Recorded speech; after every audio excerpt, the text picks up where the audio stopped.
Hi everyone, this is Hillary Ellers coming to you from Lightworks Studio, and I have a lesson today on the structure of consciousness. And I love these topics we're into right now. Of course, probably I would never say I dislike any of it or I wouldn't be teaching it, right? But the individual and the collective that we're just coming out of ties very closely into our lesson today. And I have said this before, but I hope that you will go through the lessons in order and follow the numerical sequence.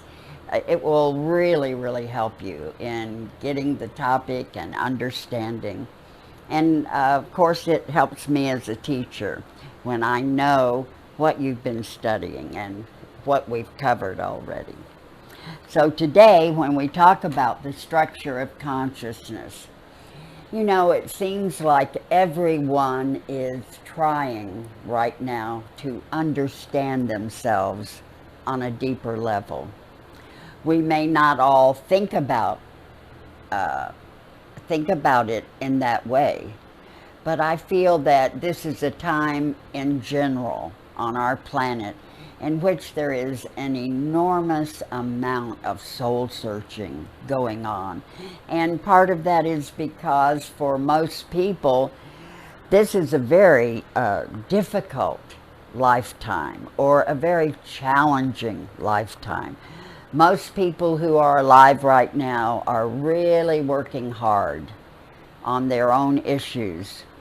And we've talked about it before, but my belief is that we're finishing up the remains of whatever has not been balanced out through the Piscean age, because we have just entered in 2012, we have just entered the Aquarian age.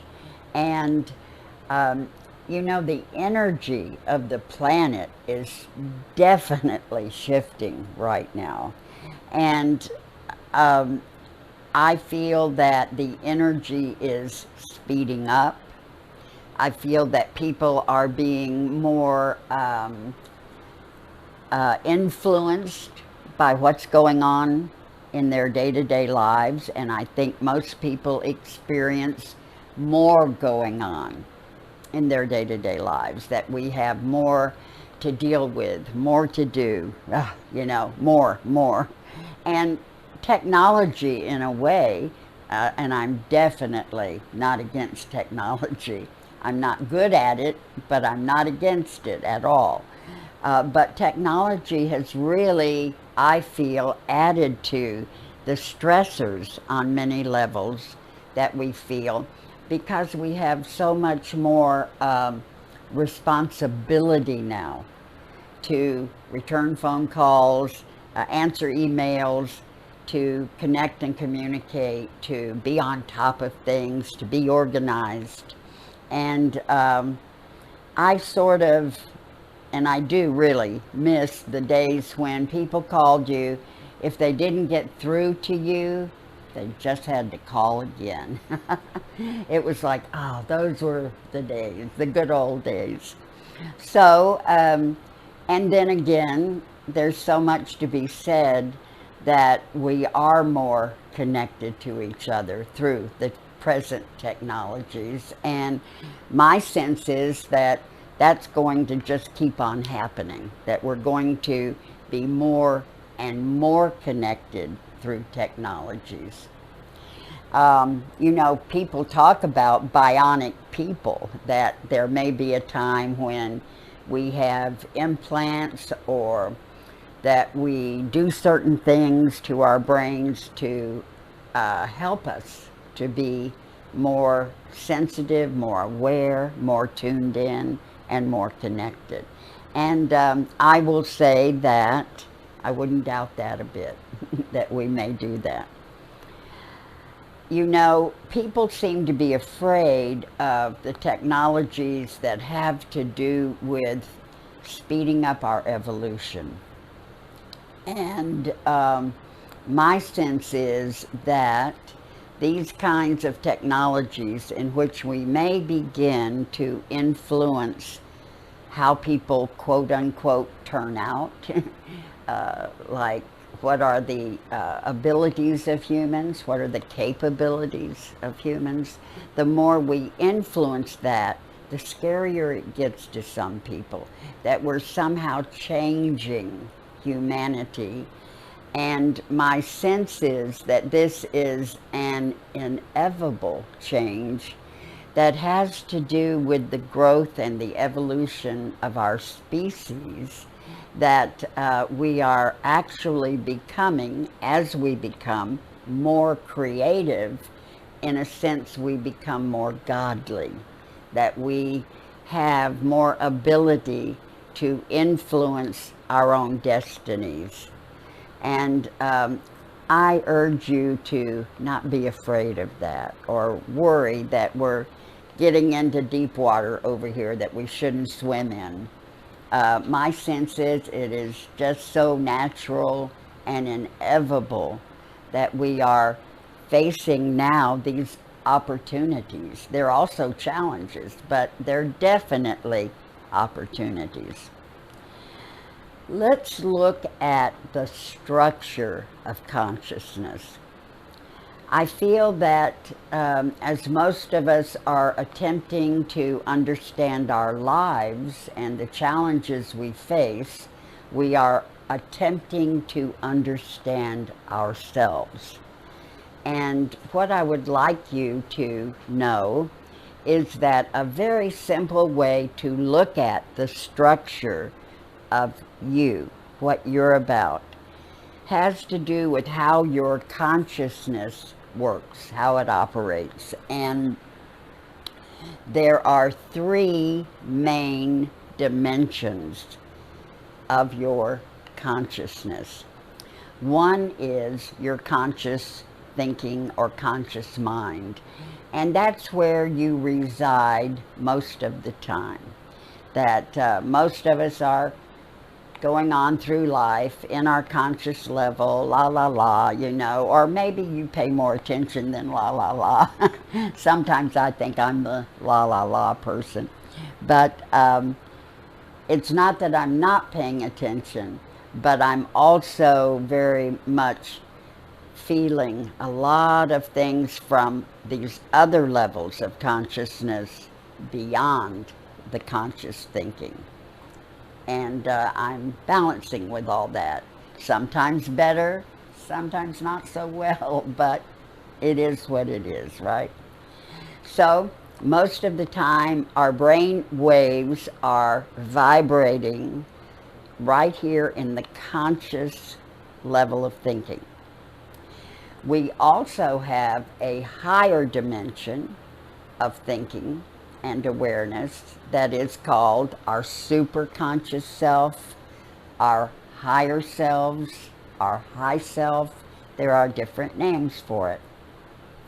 We also have a lower level of awareness, and low here is a weird word for me to use, but when you think about this, I would like you, and in fact right now, if you have paper and pen with you, write this down. Write conscious awareness, and then above that, write superconscious awareness, or high self. And below the other two, down below conscious thinking, write subconscious self or thinking. So you have conscious thinking in the middle, superconscious self or thinking on the top, and subconscious thinking on the bottom. Now another way to look at this and another way to talk about this is, and it has to do with another way, just to name it. There is the high self at the top, the middle self in the middle, and the low self at the bottom. Now, most people feel when we are experiencing our consciousness.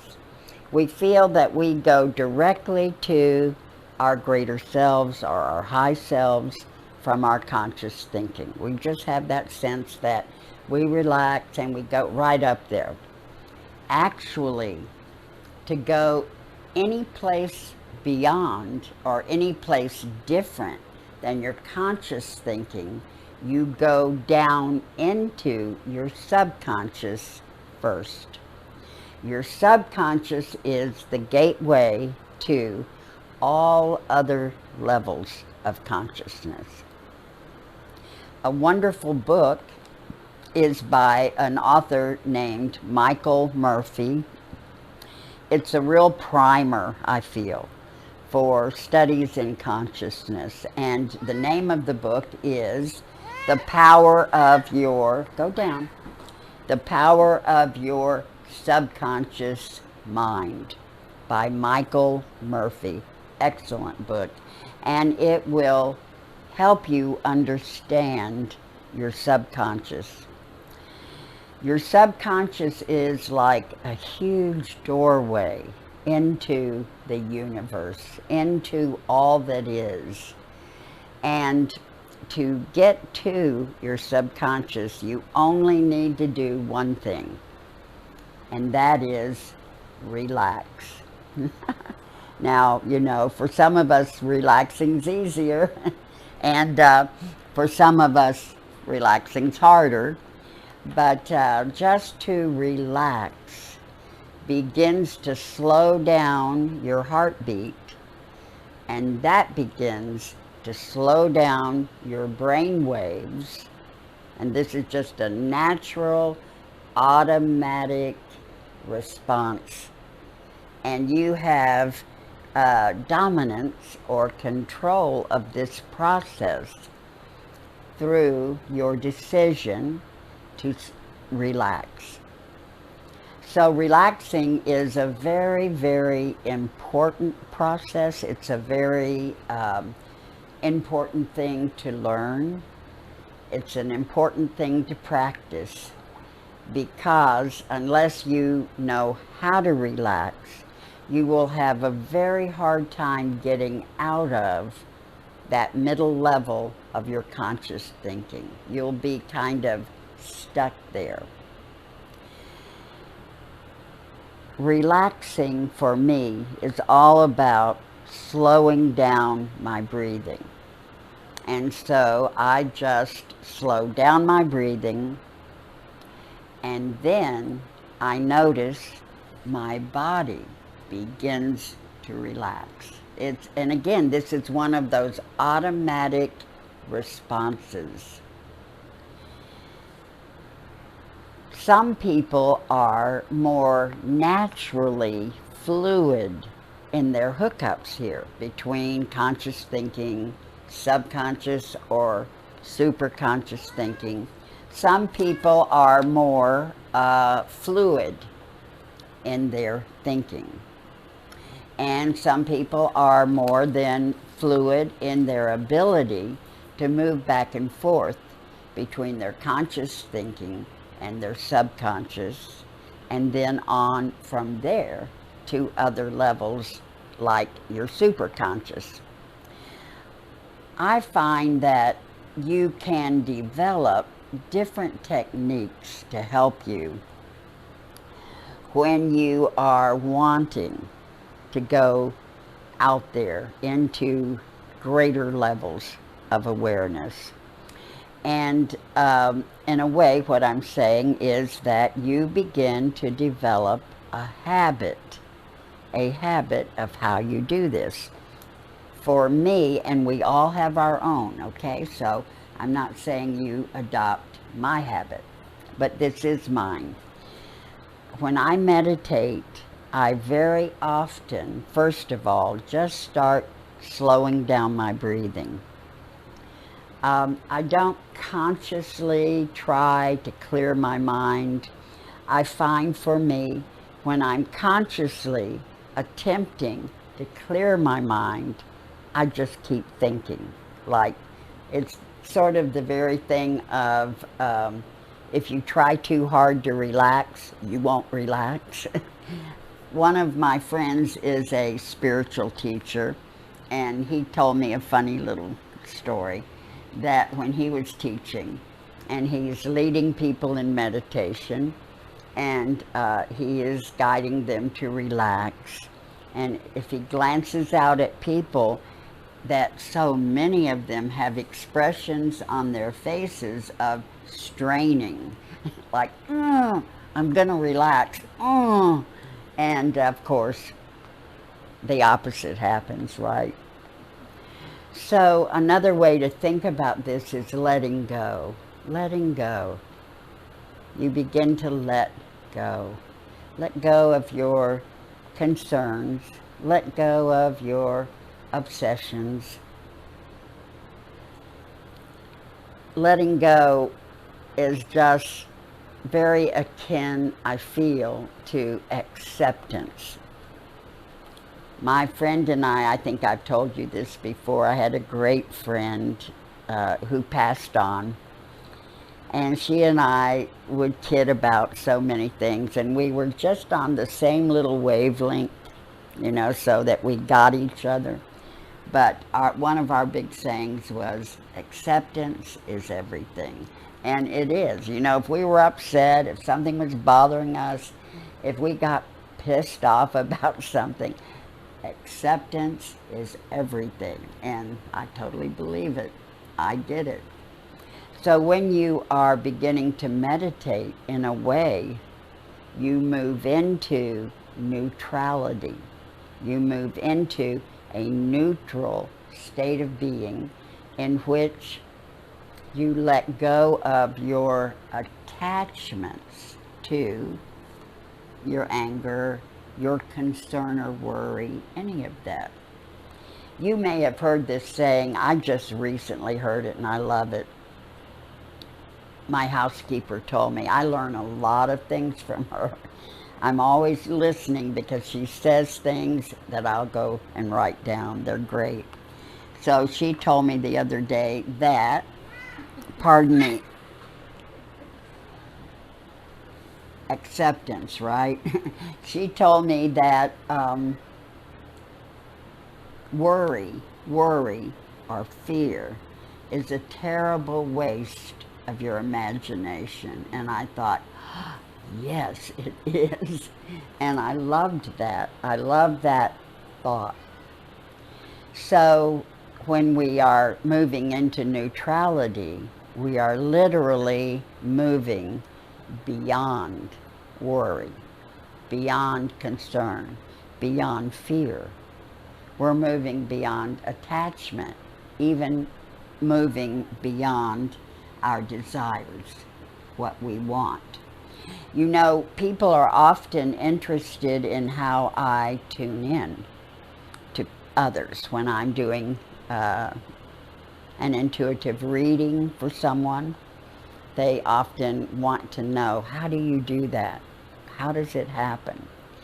And one of the biggies in doing it is learning how to come into that neutral state of being in which you have no attachment, no concern, no worry, no fear. I've often said doing a reading or tuning into someone is very much like jumping in a swimming pool before you know if there's water in the pool. And you just go for it, you know, you just dive in. And another thing I do, I've probably told you this before, I will pretend that I already know the person I'm tuning into. And that helps me. You know, in a way, it's probably reinforcing my intuition. So, but know that when I'm tuning in, whether I realize it or not, I am moving from my conscious thinking into my subconscious. I'm moving from my conscious self into my low self. And then that opens the door for my oneness with the individual I'm working with, and know that you are in oneness with everyone. Everyone. Whether you never have seen them before, you don't even know their name, you just walk by them on the street, you are in oneness with those people. And working with your subconscious moves you into that oneness so that you can be conscious of your oneness. You're not in conscious thinking, but you are in a different kind of consciousness. You're still thinking, you're still aware, and really when you move into your low self or your subconscious, you're immensely more aware than in your conscious thinking. When people are hypnotized, they go back to the printout, so to speak, that their subconscious made of an event. Because your subconscious notices every detail of anything that's happening. Your subconscious could tell you the color a room is painted after you've left it, and you may have only stepped into that room for a moment. Your subconscious got it. It took in everything. Your subconscious holds the complete memory of everything you've ever experienced. So when you are hypnotized, the hypnotist is helping you move into your subconscious, where you hold a perfect memory of what happened. It's really neat when you think about it. There are places, actual physical locations in our physical bodies in which we store the memories of our subconscious. And in this case, we are storing even memories from other lifetimes. The point I'm making here is that we actually store and carry our quote-unquote unfinished business from other lifetimes in our physical bodies. And it's interesting because sometimes your memories from another lifetime may actually create a type of scar or a type of deformity or a type of abnormality of some kind in your physical body. It is said sometimes that people who have been beheaded or hung may have sensitivity around their necks. They may not be able to handle wearing a scarf or a tight neckline on a garment. You know, it's a hint to you of what you've lived through and perhaps died by. It's a hint to you. I've often heard that people have birthmarks on places where they've been mortally wounded. And it's very interesting how we carry things even though our conscious thinking doesn't know, our subconscious knows. And to touch into other lifetimes, you need to go into your subconscious. For all kinds of information, the subconscious is the warehouse, the storehouse. So, relaxing enough moves you into your subconscious level. Relaxing enough does that naturally. Then from there you can move into anywhere you want to, 365 degrees. anywhere you want to. The superconscious knows your mission in this lifetime. It understands what you're working on, why you're working on what you are working on. Your superconscious understands why you've come into this lifetime and what you hope to accomplish while you're alive this time around. Your superconscious can help you through connecting with a deeper level of your own wisdom. Your superconscious holds the wisdom. Your subconscious holds the information, but your superconscious holds the wisdom. And again, some people are more naturally wired up through their brain waves and the way their brains operate. Some people are more naturally fluid in their ability to go back and forth between different levels of consciousness. One thing my teacher told me, my spiritual teacher, Ann Manser, you know I talk about her from time to time, she was talking about my aura, and she said that I had a blue color in my aura and it had a sound in it. And colors have all kinds of attributes, and we'll do some lessons on color in time, and you'll find out color has temperature, tempo, rhythm, it has aromas, it has texture, all kinds of things are held within color.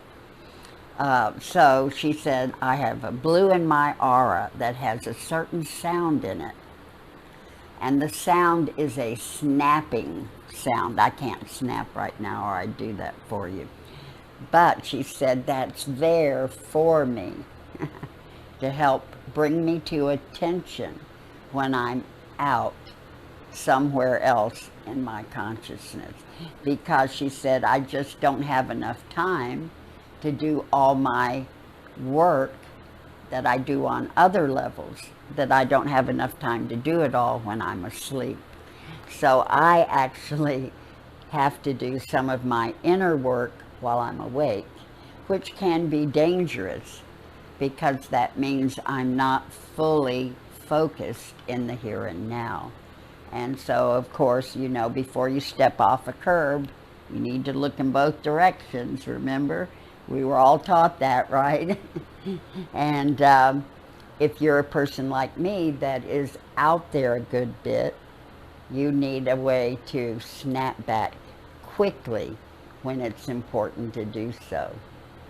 And I think that has to do with how my levels of consciousness interact with each other. It's something about a quality of consciousness that I brought in through my DNA, I would say.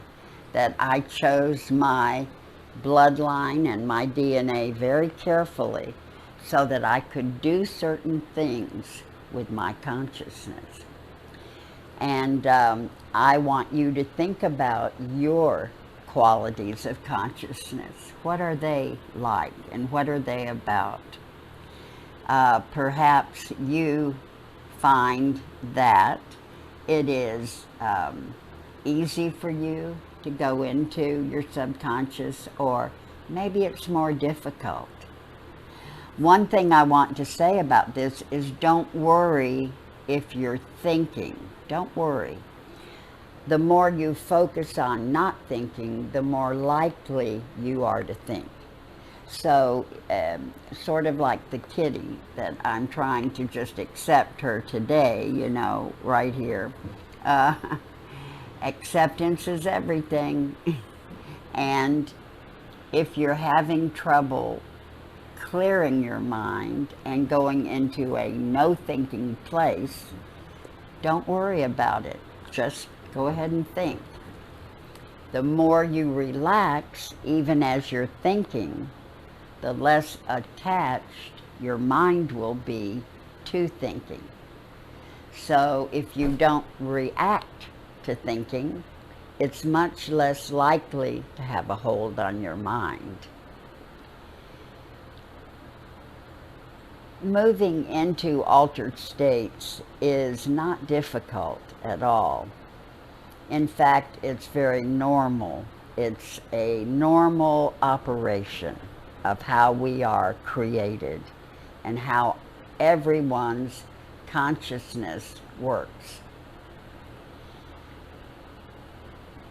I want you to think more about your qualities of consciousness and how they operate. And I would like you to begin practicing more and more relaxing and learn. Relaxing is something that you actually can teach yourself, and you can become better and better at it. And so work with this, and I feel you're going to find that your meditations, your guided imageries, all of these things, even your imagination is more accessible. Take care. Thank you. Take care now.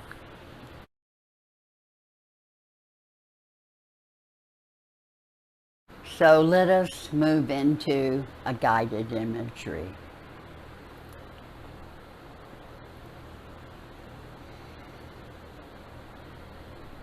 As we begin now, allow yourself to be in your body. Just feel your body. Maybe this is the first time all day that you've slowed down enough to really pay attention to how your body feels.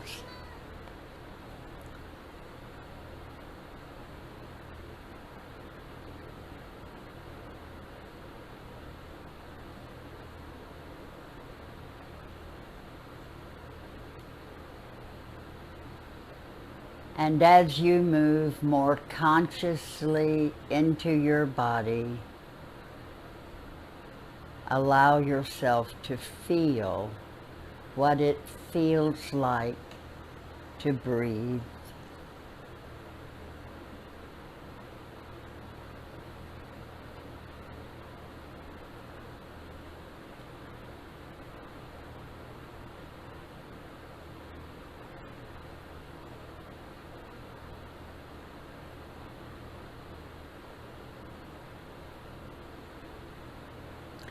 And in this moment, feel how good it feels to breathe.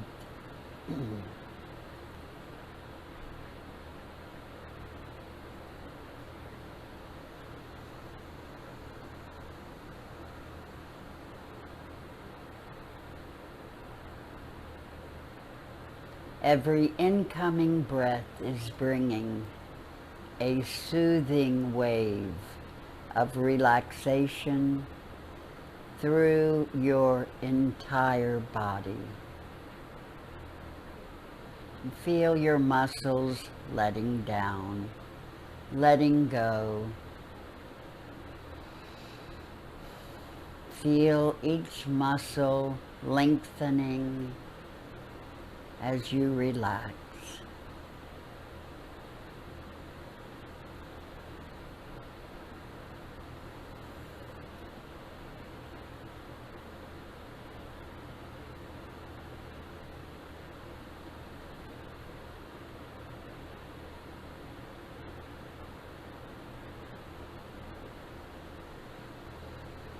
Every incoming breath is bringing a soothing wave of relaxation through your entire body.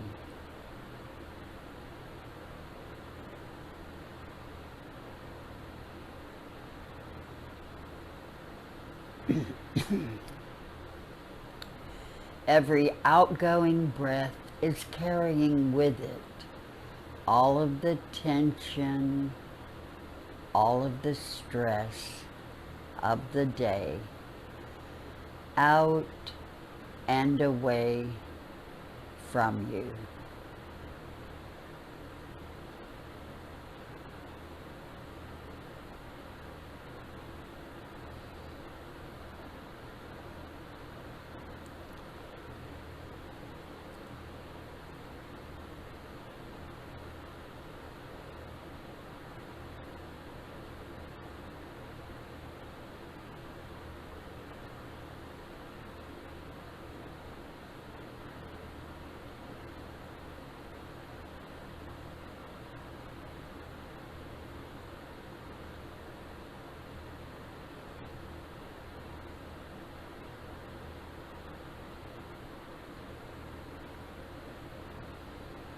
And from this deeply relaxed place, you are now in touch with many things and begin to feel your connection to your subconscious and recognize your subconscious as a distinct individual. And just see it, be aware of it. What does it look like?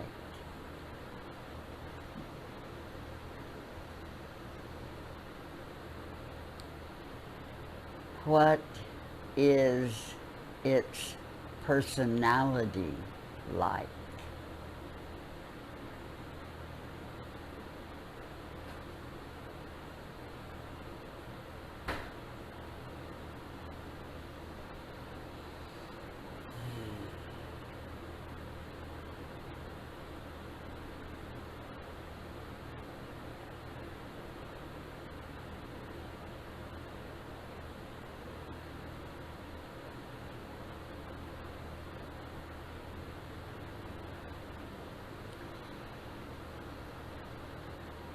Allow yourself to thank your subconscious for all that it does for you.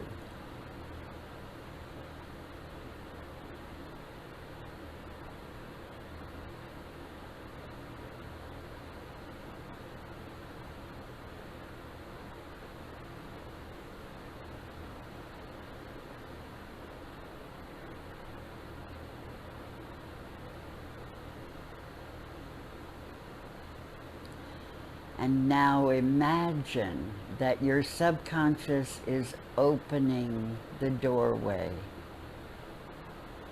for you to connect with your greater self.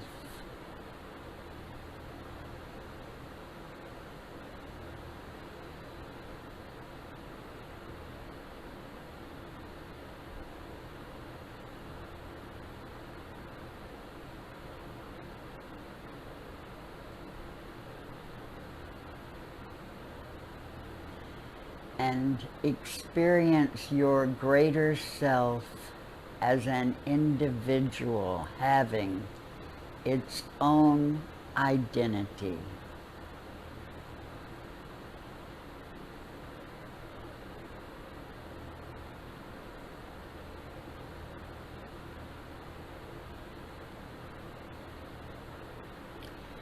What does your greater self look like?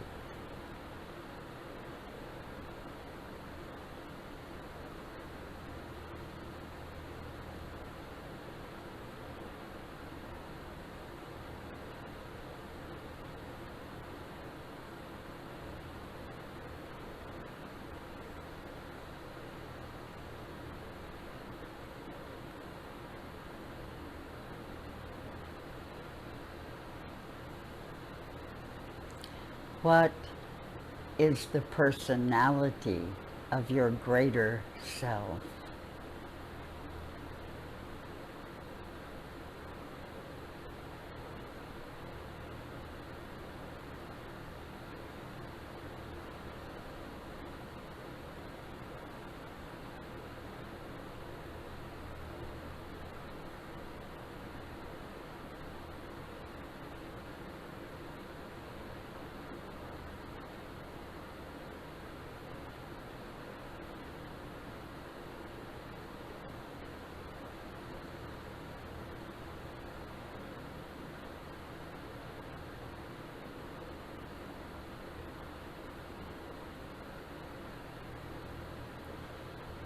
Allow yourself to give thanks to your greater self for all of the support,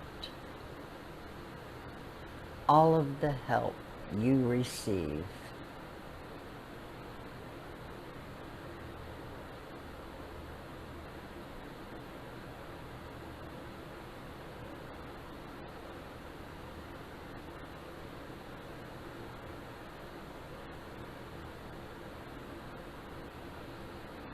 And now very gradually begin to return, knowing you can visit your subconscious and your greater self at any time.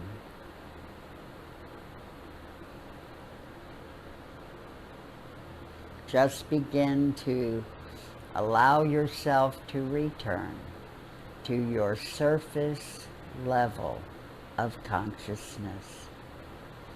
Find yourself very safely anchored back again into your physical body. Bring all that you have experienced with you.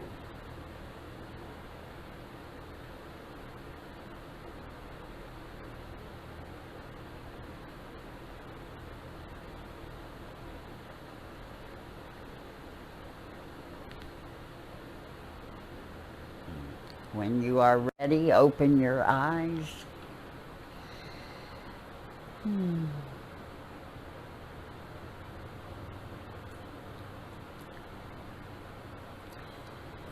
Please write about your experiences in your journal. Take care. Bye.